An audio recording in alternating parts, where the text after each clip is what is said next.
A dream piece of property here on the Little Niangua, on acreage with tons of lake frontage, an old hunters and fishermen piece of property that you could use your imagination.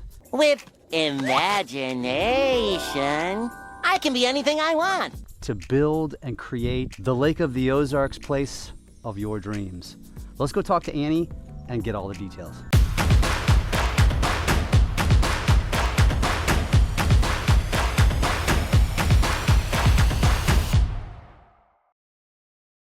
Annie, this is not your normal listing. Yeah, you meet me at luxury homes all the time. This is 6+ acres of just amazing piece of property on the Little Niangua. Untouched, virtually. Yeah.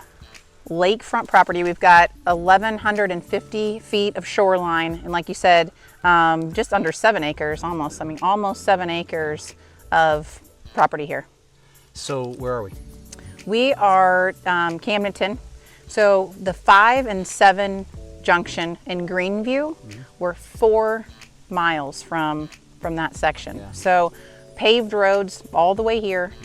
Yep. Really great location, and we're on the 4-mile marker of the Little Niangua. Yeah, if you're familiar with the Little Niangua, right, it's probably about a mile or so before you get into the river. So it's really quiet back here. Just literally almost a stone's throw from the Bat Cave, if you're familiar with the Bat Cave, which is just somebody's piece of property. But yeah, so what are these? There's a couple of pieces of structure. Yeah. Well, that's the best way I can describe them. Yeah. So it's just the history. I mean, so many people want to be a part of Lake of the Ozarks history, and there's such a small amount of that property left. Yeah. You know, it's been developed. So this piece has been in this family for over 100 years. So we're talking before the Lake of the Ozarks was the Lake of the Ozarks. They had this beautiful piece of river frontage here, and even since then they've used it for family, and then it's just been a hunting and fishing lodge for them. The cabins, the structures, they also built in the 30s, early 30s, right when the lake was before the dam was built. Yes. So and they're still here, they're still standing. I mean, actually there's a newer well, a newer septic for one of the cabin. The other one obviously is is partly falling down, and somebody will probably tear that down. But if you wanted to rehab the existing structure or use it as base camp while you're building your dream, the possibilities out here are endless.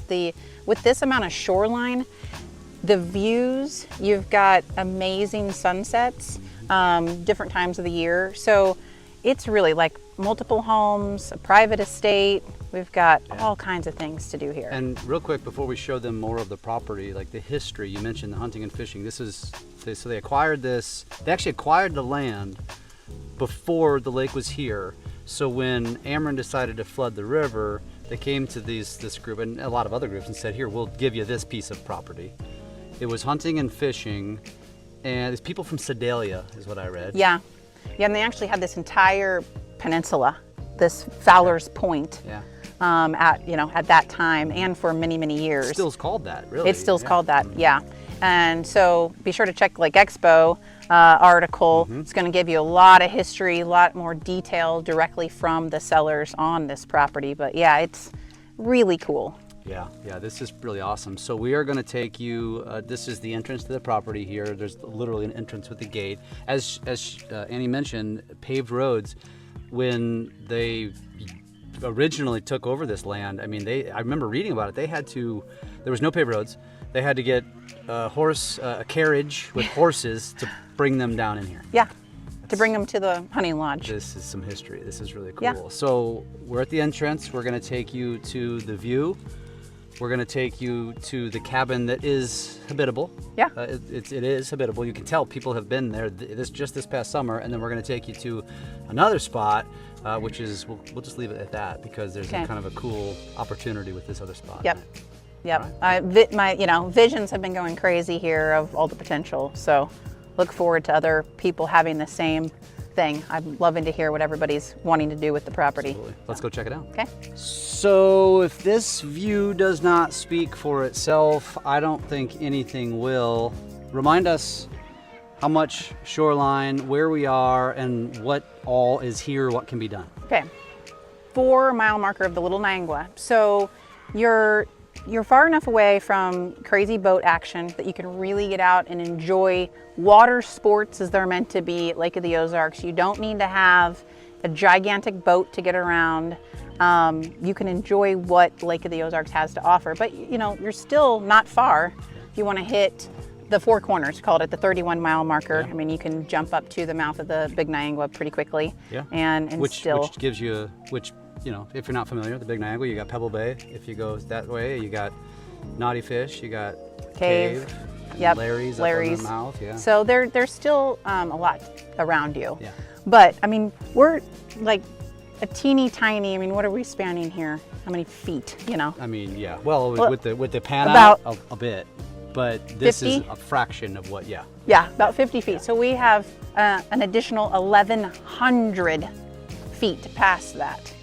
I mean, this bluff is just gorgeous, and so we're gonna hike and walk around it today, my kids, and we're gonna see what all's out here. Well, and I read too that this spot, I believe right here, was a jumping off spot. Yeah. It's like a diving board, and it's a 40-foot drop into the lake right there. And it's a bluff, so that means it's probably 20, 30, 40 feet of water down there. Yeah, all kinds of things to do out here and just escape really from the hectic life. I mean, this is what lake life is all about, and what people want is to get away from the city and slow down and just really enjoy views like this. This is what changes the soul. Yeah. And this is a March day, so it's a relatively quiet time at the lake. However, this isn't abnormal. No. And I know that because we spend a lot of time down this leg of the Little Niangua. This is normal quiet. So if this is what you want, is quiet and peace, this is it. Now, okay, I mentioned how far of a drop it is. What if I want to put a dock on here? I know that's so there is a really great dock option that's gentle to get to. We're going to walk to next. There are options on these bluffs. I mean, people have gotten creative. I mean, you can see it all around the lake in multiple locations. So it's not that you cannot get a dock in on these bluffs, because you can, and it's actually quite a bit shorter than majority of them that we see. But there is gentle access just on the other side. So we're going to show you that as well. Does the paparazzi come with the I know. with the property too? No, all right, actually, it'll all be very, very quiet and serene. Exactly what you want. We will, I say before we go check out that spot, let's go just give a quick little run through of the cabin, of actually both structures, Okay. but the one that's habitable, we'll walk them through for a second. Yeah, that's All cool. right, let's do it. What do we got here, Annie? Okay, these are the 2 original and still standing cabins. One, as you can see, needs a little repair, you know, maybe a new front porch. That's all. I'm not going in that one. I know. Well, I mean, you know, we are known for property prepping and property staging. We haven't done that at this cabin, so you're getting to see it in its authentic state. And actually, I love it. So, come on. Yeah, I mean, so authentic. There's still fishing poles hanging out. I mean, it's almost like you can smell a cold beer and a fish fry. That just gives me a nice feeling. Yes, I like that. Man, you know what? This smells like a cat. I mean, I would have expected it to reek in here. Oh, I know. And It doesn't that's at all. not in a bad way at all. It's not, like, actually, I walk into a lot of lake houses that smell actually worse than this. Imagine the guys' trips. And ladies are welcome too. Nostalgia. So, you know, likely a teardown.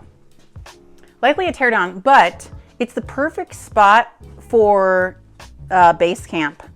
You know, if you wanted to come in here and just put a few renovations on this place while you were making the rest of the land whatever it is, or keep it for another 100 years in your family if you want, and keep just using it as an escape to hunt and fish. There's nothing says that you can't do that either. And add a few more cabins. Yeah. Well, and the proof that this has been occupied. Look at the look at the expiration, September of 2024. We've got electric run here, electric, we've got a well, and a newer septic. So, I mean, it's all right here. They've maintained the things that need to be maintained to make it Usable. habitable. Yeah, usable. Yeah. So, coming down to we've got a walk-in shower back here. I mean, you can tell this was added on. I don't know what year it was, but funny that you can tell this part was added on whenever, you know. Eventually they decided not to go to the outhouse anymore. Yeah, safe to say that a lot of our women folk would not be okay with staying here. That's why it's a dude. That's why it's a dude ranch. All right, Annie, where to next? To the dock. All right, Annie, so we are now walking down to show them a spot where there's a vision. But as we're walking, notice this is almost like a Yeah, there is a road. second, there is, it's a road. There's a second entrance down below. We came in up high, but actually this road circles around so you can get in. And we're not talking about a huge elevation change here either. So I like people to know that this really is a flat piece of property for Lake of the Ozarks. Yeah, and there's actual paths Yeah. around the property that these children have been exploring. And these aren't random children, by the way. Oh yeah, there's the entrance over there. That's what I was looking for to pull in here, but then I didn't know how. But it's totally drivable. Yeah, totally, yeah. I'd do it in my Tesla. So now we're heading off here into like it has its own little cove. Yeah, that's what, so right now we're seeing the lake at what we call low pool. I mean, I didn't call today, but I think we're at like 654. Which is about 5 feet below what it will be most of the year. Yes, so when we're at full pool, this section would be underwater, full. This is an ideal location for, for somebody to put a dock. Obviously, you've got a ton of lakefront frontage here. You can come off, well, almost where their little dock is as well. Be a great spot to put a dock. Yeah, it wouldn't be too steep. What is also included in this property is the land that you see just across from us here. There is a parcel over there as well. So probably before that dock. Correct. Ends right there. Yep. You can access the listing to see those exact property lines, but there is a possibility to put a bridge as well over, put a guest house over there, second home, clubhouse. Mother-in-law quarters. Yeah. If you are truly looking for a piece of history at Lake of the Ozarks, do not pass this one up. Come out, check it out, and explore. The natural rock formations that are around here are like you don't see other places. It's so beautiful out here. So be sure to check out the full listing because, again, you're not finding these properties. These undeveloped pieces of nostalgia at the lake are not available. So check this one out. For full listing details, more virtual tours on this property and all of the specs, you can go to lakeexporealestate.com or just lakeexpo.com. You're going to see links all over the place for this property. You can always reach me directly as well, Annie, at 573-375-4515. Thanks.